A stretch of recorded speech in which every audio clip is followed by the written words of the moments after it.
यह श्रृंखला सर्व आत्माओं के पिता परमात्मा शिव के द्वारा उच्चारित महावाक्यों के संकलन पर आधारित है।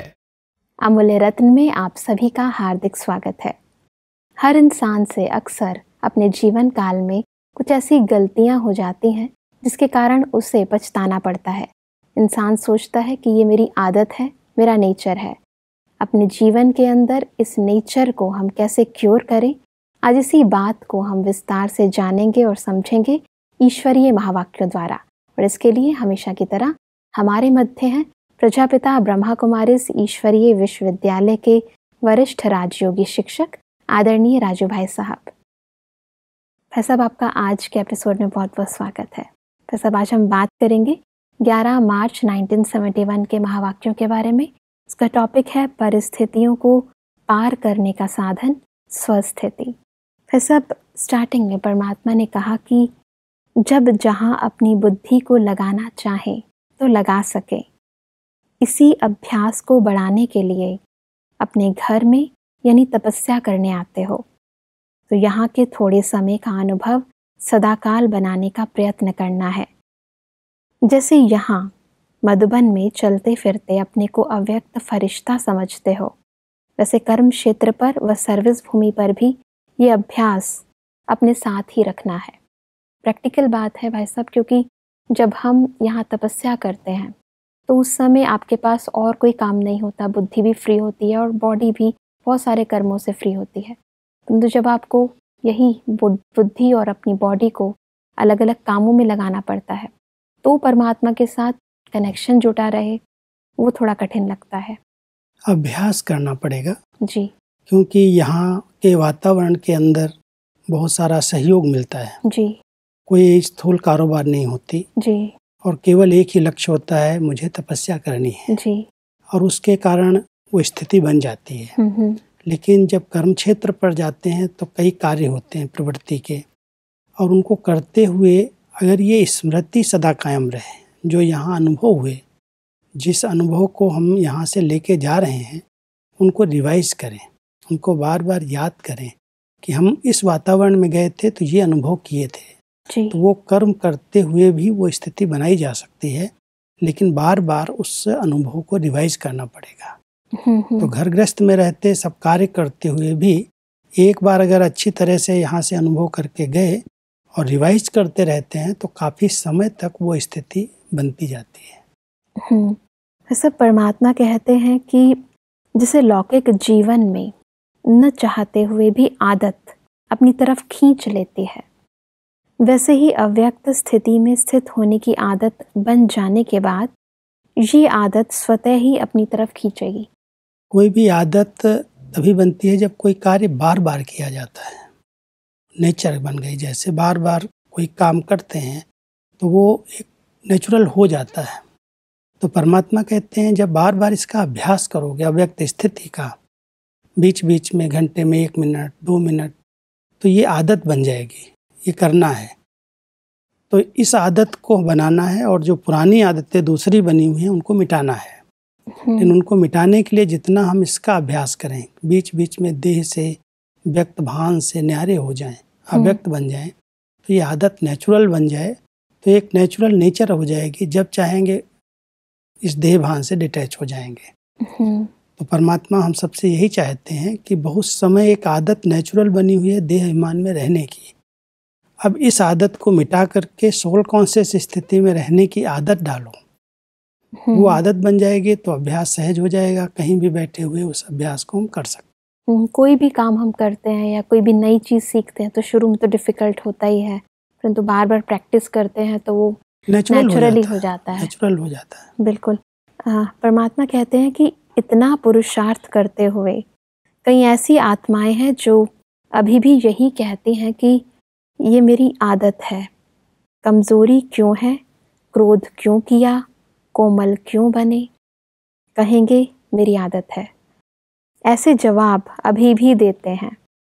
तो ऐसे ही ये स्थिति व इस अभ्यास की भी आदत बन जाए तो फिर न चाहते हुए भी ये अव्यक्त स्थिति की आदत अपनी तरफ आकर्षित करेगी और ये आदत आपको अदालत में जाने से बचाएगी। कईयों की ऐसी आदत होती है, कहते हैं मैं गुस्सा नहीं करता हूँ, लेकिन मेरी आदत है जोर से बोलने की। हाँ जी। तो जोर से बोलना, उस पर कंट्रोल नहीं कर पाते। वो समझते नहीं मैं गुस्सा कर रहा हूँ या वातावरण में कोई नेगेटिविटी फैल रही है। आदत है, नेचुरल बोल रहे हैं। जब तक उसका इस बात पर ध्यान नहीं गया तब तक वो आदत मिटेगी नहीं। और अगर ऐसी आदतें, झूठ बोलने की, गुस्सा करने की, किसी की बात को कट कर देने की, कमेंट्स कर देने की, हंसी मजाक करने, कई आदतें हैं जो लोगों को दुख देती हैं। ऐसी दुख देने वाली आदतों का परिवर्तन चाहिए। बिल्कुल। अगर उनको हमने नहीं बदला तो परमात्मा हमें वार्निंग देते हैं, ये आदतें अगर नहीं बदली गई तो अदालत में जाना पड़ेगा। माना आपको धर्मराजपुरी में भी क्रॉस करना पड़ेगा और इसका पछतावा करना पड़ेगा। हमारे लिए अदालत तो ये कोई स्थूल में नहीं है, परमात्मा की दरबार ही अदालत है। तो उनकी दरबार में जब हम जाएंगे तो अपना जो आदतों के वशीभूत गलत कर्म हुए, दूसरों आत्माओं को दुख पहुंचाया, उसका पछतावा होगा। इसलिए आदत अदालत में ले जाती है। ये परमात्मा हम सबको सावधान करते हैं। इसमें भी भाई साहब ऐसा होता है कि इंसान को एक तो रियलाइजेशन नहीं होता, और फिर अगर उसको रियलाइज कराया जाता है तो उसको बुरा लगता है। उसको ऐसा लगता है कि शायद मेरी ईगो को हर्ट किया, या वो दूसरे की कमजोरी निकालने लग जाता है। वास्तव में डायरेक्ट रियलाइज परमात्मा भी हमें नहीं कह के करते हैं जी। डायरेक्ट न कह करके वो महावाक्यों के अंदर बात को स्पष्ट कर देते हैं। जनरल सभा के बीच में कैच करने वाला वो समझ सकता है कि मुझे परमात्मा के ये इशारे मिल रहे हैं। सिर्फ ये भावना होनी चाहिए कि परमात्मा के महावाक्य मेरे प्रति हैं जी। कई बार हम महावाक्य सुनते हैं जी। और ध्यान जाता है दूसरे के ऊपर कि आज के महावाक्य फलाने व्यक्ति के लिए बहुत अच्छे हैं, मेरे लिए अच्छे हैं, मुझे परिवर्तन करना है, मेरे प्रति परमात्मा का इशारा है। उसकी बजाय हमारा ध्यान दूसरे पर चला जाता है। तो इसलिए हम अपने को रियलाइज नहीं कर पाते कि मैं गलत। तो यहाँ पर परमात्मा कहता है दूसरे को देखने की आंख बंद कर दो, खुद को देखो। और खुद को देखेंगे तो पता चलेगा मेरे अंदर कौन कौन सी ऐसी आदतें हैं जो दूसरों को और खुद को भी कभी न कभी परेशान करती हैं। अंदर से ऐसे लगता है कि नहीं होना चाहिए, देखो हमने ऐसे अचानक इसको बोल दिया, इसको दुख हो गया, ऐसा मुझे नहीं करना चाहिए। बाद में पछतावा होता है, लेकिन जब अचानक कर लेते हैं तो उस समय कहते हैं क्या करूं, मेरी आदत है। बिल्कुल। सब परमात्मा कहते हैं कि जब बुरी बुरी आदतें अपना सकते हो तो क्या ये आदत नहीं डाल सकते हो। 2-4 बारी भी कोई बात प्रैक्टिकल में लाई जाती है तो प्रैक्टिकल में लाने से प्रैक्टिस हो जाती है। यहाँ इस तपस्या भूमि में अथवा मधुबन में इस अभ्यास को प्रैक्टिकल में लाते हो। जब यहाँ प्रैक्टिकल में लाते हो और प्रैक्टिस हो जाती है तो वो प्रैक्टिस की हुई चीज़ क्या बन जाती है, नेचुरल और नेचर बन जाती है। प्रैक्टिस करनी पड़ती है और काफ़ी समय की प्रैक्टिस ही नेचर बनती है। अगर हम 1-2 दिन करते हैं और फिर छोड़ देते हैं, जैसे आज हम कोई एक्सरसाइज करते हैं, अगर बीच बीच में छोड़ देते हैं तो फिर से जब शुरू करते हैं तो दर्द होता है, महसूस होता है कि ये जैसे परेशान कर रही है जी जी। तो ऐसे ही कोई भी आदत डालने के लिए रोज अभ्यास करने की जरूरत है। एक दिन की बात है ही नहीं। तो अगर रोज हम कुछ 5 मिनट 10 मिनट ये आदत डालते हैं, प्रैक्टिस करते हैं कि मैं आत्मा हूँ, मैं इस शरीर से अलग हूँ, मेरा स्वस्वरूप शांत है, पवित्र है, तो वो आदत फिर बार बार प्रैक्टिस में आने से, प्रैक्टिकल करने से स्वतः हो जाती है, नेचुरल हो जाती है। लेकिन इसके लिए ध्यान देना पड़ेगा। ये 1 दिन की 2 दिन की बात नहीं है, ये कंटिन्यू करना पड़ेगा। और इसी से संबंधित परमात्मा कहते हैं कि ये नेचर जब नेचुरल बन जाएंगी तो क्या होगा, नेचुरल कैलेमिटीज़ हो जाएंगी।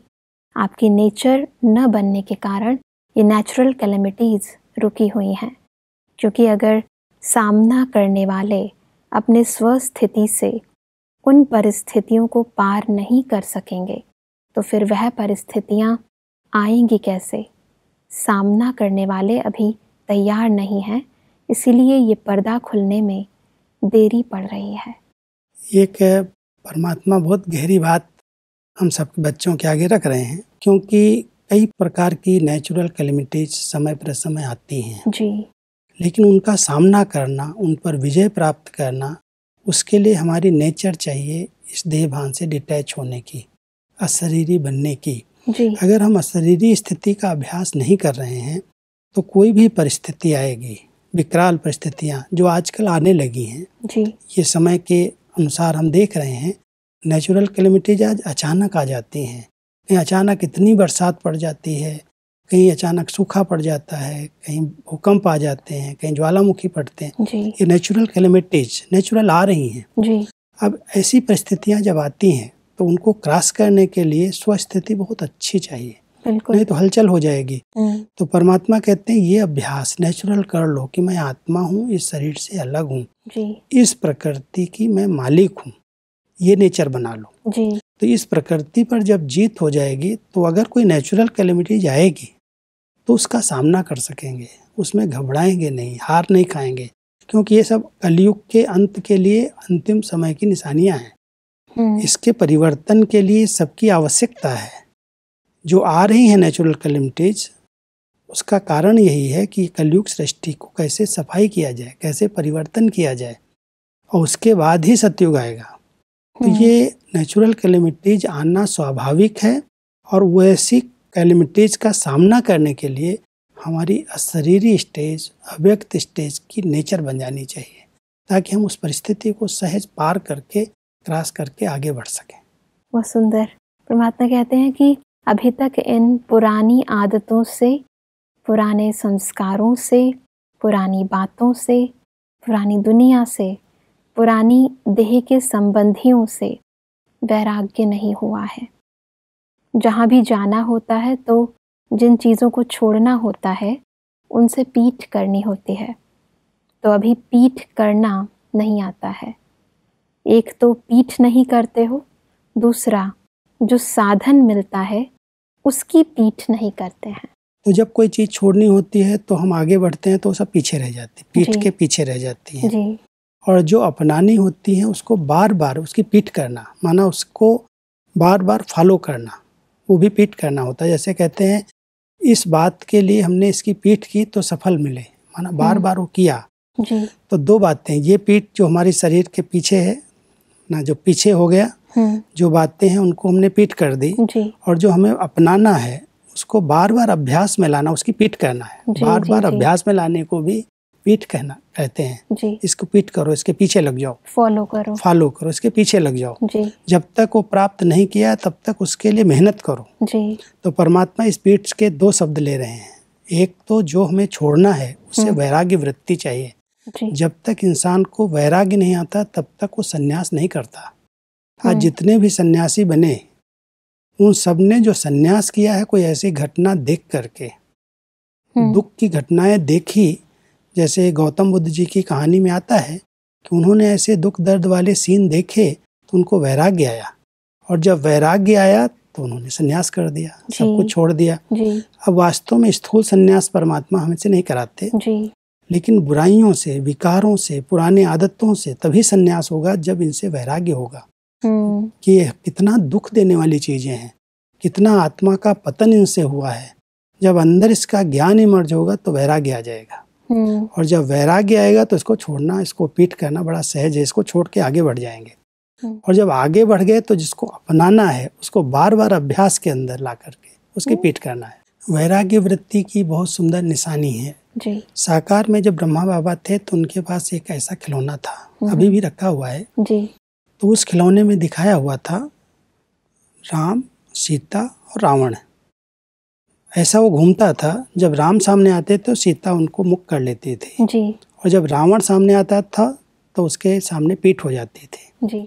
तो परमात्मा कहता है कि ये जो रावण की देन है, बुराइयां, विकार, संस्कार, उनसे अभी पीठ कर दो। राम को सामने रखो, उनकी याद में रहो, तो ये दुनिया से, रावण के राज्य से अपने आप पीठ हो जाएगी। तो एक उदाहरण ये है वैराग्य का, कि उससे वैराग्य है तो नेचुरल है, आकर्षण नहीं होगी। पीठ है तो दिखाई नहीं देता, तो आकर्षण किसकी होगी। दूसरी बात है, जब कोई शरीर छोड़ता है और घर से शमशान की तरफ ले जाते हैं तो पहले जो है मुंह शमशान की तरफ है, लेकिन बाद में क्या करते हैं, पैर घर की तरफ कर देते और मुंह शमशान की तरफ कर देते हैं। पहले शहर की तरफ रखते और फिर शमशान की तरफ कर देते, माना कि वो इस दुनिया को छोड़ के जा रहा है। तो हम सभी भी इस पुरानी दुनिया को छोड़ रहे हैं। तो हमारे पैर अभी इस तरफ आ गए और मुख सतयुग की तरफ चला गया। तो परमात्मा ये मिसाल दे करके हम सबको कहते हैं कि बच्चे, अभी तुम्हारे अंदर ऐसा वैराग्य चाहिए कि दुनिया जाने वाली है, ये कलयुग खत्म होने वाला है, और जब खत्म होने वाला है, सब शमशान जैसा बनने वाला है, तो इससे प्रीत क्यों, इससे वैराग्य चाहिए। इसमें कोई भी आकर्षण में आकर्षित न हो, इसको देखते हुए भी न देखो। वैराग्य वृत्ति का बहुत सुंदर अर्थ है, किसी से राग भी नहीं, किसी से वैर भी नहीं, बहुत समान स्थिति है। तो अगर हम वैराग्य वृत्ति में रहते हैं तो सबके बीच में रहते हुए भी न्यारे रहते हैं, उपराम रहते हैं। तो परमात्मा हम सबको वैराग्य सिखाते हैं कि अभी सबको लात करके, मना पीठ करके आगे बढ़ जाओ। तो सब आगे बढ़ते हैं तो परमात्मा कहते हैं कि कुमारों का सदा प्योर और सतुगुणी रहने का यादगार कौन सा है? मालूम है, सनंत कुमार। उन्हों की विशेषता क्या दिखाते हैं कि उन्हों को सदैव छोटा कुमार रूप ही दिखाते हैं। कहते हैं उन्हों की सदैव 5 वर्ष की आयु रहती है। ये प्योरिटी का गायन है। जैसे 5 वर्ष का बच्चा बिल्कुल प्योर रहता है, संबंधों की आकर्षण से दूर रहता है, भले कितना भी लौकिक परिवार हो, लेकिन स्थिति ऐसी हो जैसे छोटा बच्चा प्योर होता है, वैसे ही प्योरिटी का ये यादगार है।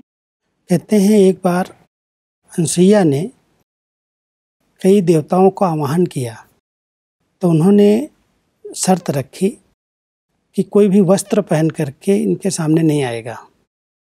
तो जब वो आते थे तो वो सदा उनकी भावना से वो छोटे बच्चे के रूप में परिवर्तित हो जाते थे। तो वो प्योरिटी की यादगार थी। बड़े रूप में उनको देखा ही नहीं उन्होंने, छोटे बच्चे के रूप में देखा। तो परमात्मा हम सबको कहते हैं, अपनी आयु शरीर की कितनी भी बड़ी हो, लेकिन सदा आप अपने आप को परमात्मा के छोटे बच्चे समझो। तो इससे क्या होगा, आपके जो संस्कार हैं इम्प्योरिटी के, विकारी संस्कार, वो बदल जाएंगे। छोटे बच्चे के अंदर 5 साल का जो छोटा बच्चा है उसको विकारों का ज्ञान ही नहीं है, प्योर है, शुद्ध है। तो ऐसे ही हम सभी परमात्मा के बच्चे हैं, और इस स्मृति में जब हम रहते हैं तो ये जो विकारी संस्कार, विकारी भावनाएं उत्पन्न होती हैं, उनसे हम बच जाते हैं।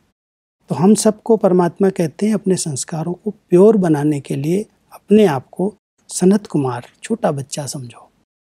तो माताएं जैसे बच्चे की पालना करती हैं, माँ बच्चे के रूप में दिखती है, चाहे हम कितने भी बड़े हो जाएं, उसको वही भान रहता है कि छोटे बच्चे हैं। तो ऐसे ही हम सब की स्मृति में भी रहे कि हम तो परमात्मा के छोटे बच्चे हैं। तो बच्चे होने से हम इन विकारों के आकर्षण से बच जाएंगे। बिल्कुल, अपनी प्योरिटी को बरकरार रखने के लिए अपनी उम्र को, दैहिक उम्र को और मानसिक रूप से भी अपनी उम्र को हमेशा छोटा समझ के रहेंगे तो फिर बच जाएंगे। सर, परमात्मा कहते कि कुमार अर्थात पवित्र अवस्था, उसमें भी सिर्फ एक नहीं संगठन दिखलाया है। दृष्टांत में तो थोड़े ही दिखाए जाते हैं, तो ये आप लोगों का संगठन प्योरिटी का यादगार है। ऐसी प्योरिटी होती है जिसमें अपवित्रता का संकल्प व अनुभव ही ना हो। ऐसी स्थिति यादगार समान बना कर जानी है। बिल्कुल इस दुनिया की बातों से, संबंध से न्यारे बनेंगे, तब दैवी परिवार के, परमात्मा के और सारी दुनिया से प्यारे बनेंगे। परमात्मा कहता है सेंट वो है जो विकारों से, बुराइयों से इनोसेंट है जी। और हम सबको सेंट के रूप में परमात्मा देखना चाहते हैं, एक महान आत्मा के रूप में। तो महान आत्माएं वो हैं, वैसे छोटे बच्चों को कहते हैं ना महात्मा है जी। तो हम सबको महान आत्मा, महात्मा के रूप में देखते हैं। तो इसलिए परमात्मा कह रहे हैं बच्चे, इस विकारी जीवन का जो संबंध है, ज्ञान है, उससे भी आप इनोसेंट हो जाओ। और इसके लिए जितना आप अपने आप को एक पवित्र छोटा कुमार समझोगे, पवित्र जीवन में रहोगे और अच्छे विचारों में रमण करोगे, उतना विकारी संकल्प, विकारी भावनाएं समाप्त हो जाएंगी। बार बार स्मृति में रहे कि मुझे ऐसे पवित्र जीवन जीनी है, परमात्मा ने मुझे ऐसा पवित्र जीवन बना करके दिया है। तो हम अगर सतयुगी देव स्वरूप को भी स्मृति में रखते हैं तो भी हमारी यादगार में पवित्रता है, और बच्चे रूप में समझते हैं तो भी हम पवित्र स्वरूप में रह सकते हैं। तो परमात्मा हमारे विचारों को शुद्ध और पवित्र बनाने के लिए सेंट और इनोसेंट दुनिया की नॉलेज से बिल्कुल भिखारी नॉलेज से इनोसेंट। फिर सब आज की दुनिया के अंदर, चाहे छोटे हों चाहे बड़े हों, जहाँ मीडिया का इतना एक्सपोजर है, तो इंसान छोटे होते भी उसे इतना सब कुछ पता है दीन दुनिया का कि न चाहते हुए भी पवित्रता उसके जीवन में आए वो पॉसिबल ही नहीं लगता। तो ऐसी विकारी दुनिया के अंदर जहाँ पोस्टर देखो, बाहर जाओ, अंदर जाओ, कहीं भी जाओ, मोबाइल खोलो, आपको चारों तरफ अपवित्रता के संस्कार और ऐसी बातें सुनने और देखने को मिलती हैं। अब उसमें चाहे बच्चे हो या बूढ़े हो या जवान हो, उससे तो कोई फर्क ही नहीं पड़ रहा। आजकल तो युवा काल में, बचपन में सारा दुनिया का ज्ञान आ जाता बिल्कुल। है, लेकिन परमात्मा के जो बच्चे हैं, देवकुल की आत्माएं हैं जी, सबके लिए संभव नहीं है। लेकिन जो देवकुल की आत्माएं हैं वो इन सब बातों को देखते हुए भी नहीं देखेंगी, उनकी निजी धारणाएं बनती जाएंगी। भले कैसा भी वातावरण बनता है दुनिया का, क्योंकि पतित वातावरण है, कलयुग है, और कलयुग के अंदर सबके अंदर विकार फुल फोर्स में है। जी, ऐसे समय में कुछ परहेज रखेंगे। जैसे ईश्वरीय विश्वविद्यालय के विद्यार्थियों के लिए परहेज है कि ऐसे कोई अश्लील चित्र, अश्लील सिनेमा हमें नहीं देखना है, जी, ऐसा खान पान भी नहीं करना है, ऐसे संग में भी नहीं जाना है। तो जब थोड़ा सा परहेज से हम चलते हैं, माता पिता चलते हैं, तो बच्चे भी उनको फॉलो करते हैं। हमारे घरों में आजकल ईश्वरीय विश्वविद्यालय के द्वारा जो हमारे चैनल्स चलते हैं, पीस ऑफ माइंड के चैनल हैं, दूसरे ओम शांति चैनल है, इन चैनल्स पर ऐसे आध्यात्मिक लेक्चर्स, आध्यात्मिक बातें, योग की बातें सिखाई जाती हैं। जिन घरों में ये सब चलते हैं तो वहाँ के वातावरण में प्योरिटी को अपनाना बहुत सहज है। लेकिन जहाँ पर वातावरण ही गलत है और हर एक को आज छुट्टी मिली हुई है देखने की, कई स्कूलों में आजकल सेक्स की पढ़ाई हो रही है, कहते इसको बताना चाहिए लोगों को, नहीं तो गलत होता है। परमात्मा ने हम सबको इन विकारों से इनोसेंट बनने के लिए इन सब की परहेज बताई है। न देखना है, न सुनना है, न पढ़ना है। जो अपने को प्योर बनाना चाहते हैं वो इन नियमों को बांध करके बंधन के रूप में स्वीकार करते हैं। ईश्वरीय नियम और मर्यादाएं हमारे जीवन का बंधन है, श्रृंगार है, और अगर उसको हम पालन करते हैं तो हमारे विचार बड़े शुद्ध और पवित्र बन जाते हैं। लेकिन अगर जरा भी इसको ढीला छोड़ा तो फिर विकारी तूफान संकल्पों के रूप में बहुत परेशान करते हैं। इसलिए अगर हम बचना चाहते हैं ऐसी चीज़ों से, हम अपने आप को बचाएं, किनारा करें, तभी पवित्र जीवन जी जा सकता। हमारी इच्छा है, हमारी चॉइस है ये कि हम कौन सी चीज़ अपनाएं और कौन सी चीज़ ना अपनाएं, क्योंकि बाहर के वातावरण में तो सब कुछ है, कुछ अच्छी चीज़ें भी हैं जिन्हें हमें सिलेक्ट करना है और उनको स्वीकार करना है। बिल्कुल भाई साहब, आज हमने बहुत सारी बातें जानी और अपने जीवन में प्योरिटी कैसे लाएं और न्यारे प्यारे कैसे रहें वो भी हमने सीखा। आपका बहुत बहुत धन्यवाद। दर्शकों, आज के एपिसोड में हमने समझा कि हमें लौकिक कर्म करते हुए भी बार बार अव्यक्त स्थिति की ऐसी प्रैक्टिस करनी है कि वो हमारा नेचर बन जाए। आज परमात्मा ने बताया कि हमें पुरानी दुनिया से, पुरानी बातों से, पुराने संस्कारों से पीठ करनी है। साथ ही प्योरिटी की ऐसी स्थिति बनानी है कि हमारे संकल्प और अनुभव में भी अपवित्रता का नाम निशान ना रहे। दर्शकों, यदि आज के महावाक्यों से संबंधित आपके मन में कोई भी प्रश्न हो तो आप नीचे लिखे गए ईमेल आईडी पर कांटेक्ट कर सकते हैं। अगले एपिसोड में इन्हीं महावाक्यों को हम और आगे बढ़ाएंगे। तब तक के लिए लेते हैं इजाजत। ओम शांति। मुख्य सार: अव्यक्त स्थिति का अभ्यास। अव्यक्त स्थिति की भी आदत बन जाए, न चाहते हुए भी ये स्थिति नेचुरल और नेचर बन जाना चाहिए। कर्म क्षेत्र व सर्विस भूमि पर भी ये अभ्यास अपने साथ ही रखना है। न्यारे सो सर्व के प्यारे। इस पुरानी आदतों से, पुराने संस्कारों से, पुरानी बातों से, पुरानी दुनिया से, पुरानी देह के संबंधियों से जब न्यारे बनेंगे तब दैवीय परिवार के, बाप दादा के और सारी दुनिया के प्यारे बनेंगे। परंतु ध्यान रहे, यहाँ न्यारा बनना है ज्ञान सहित। अधिक जानकारी के लिए संपर्क करें Amulya Ratan Godlywood Studio, Manmohini Van, Shanti Van post, Abu Road 307510, district Sirohi, Rajasthan. Email ID है amulyaratn@godlywoodstudio.org।